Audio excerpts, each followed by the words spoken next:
Hello, this is a fortnightly instalment of e-commerce news where we'll update you with what's going on in the industry and how it might affect you.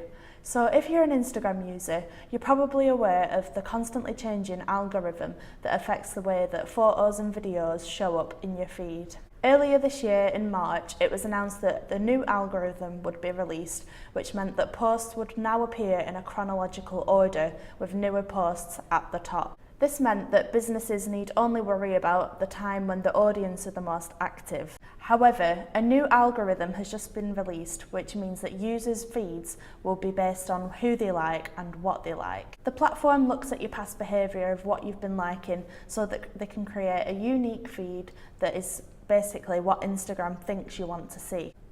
This algorithm was put in place so that users can see more posts from their friends and family, which means that it's increasingly difficult for brands to now get the content in front of their audience.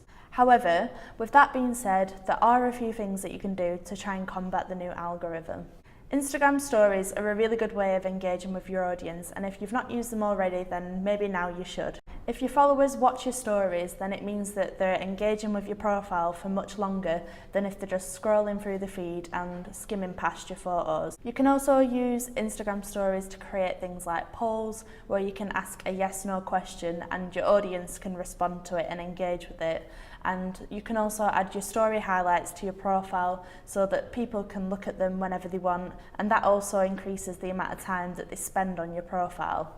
Another way to try and combat the algorithm is to use live stories. Now this means that you can go live wherever you are, whenever you are. So if you're at something like an event that might be of interest to your followers, or if you want to do a live Q&A, then that's a really good way to engage as well. Make sure to add hashtags and locations as well where necessary. All of these features will be pointless, however, if the content that you're creating is actually low quality and not well thought out.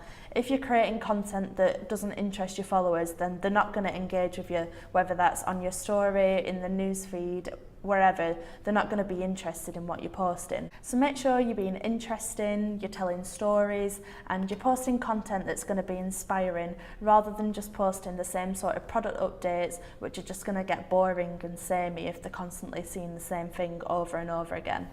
In a bid to bridge the gap between online and offline retail, Google have now announced a new feature which is aimed at brick and mortar shops. Now this new feature is called See What's in Store, and it allows physical retailers to list their product inventory online on Google Maps and on the right hand column on search results, which is known as the knowledge panel.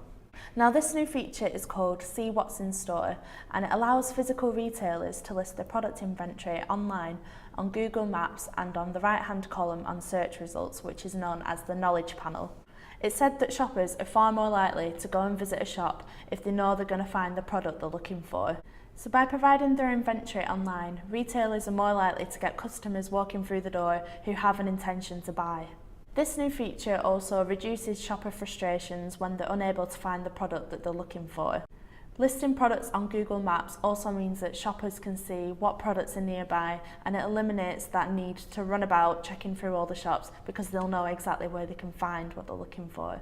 Thank you for watching, and if you don't already, make sure to follow all of EKM's social pages and keep your eye out for 2 weeks' time when we'll be posting another episode of e-commerce news.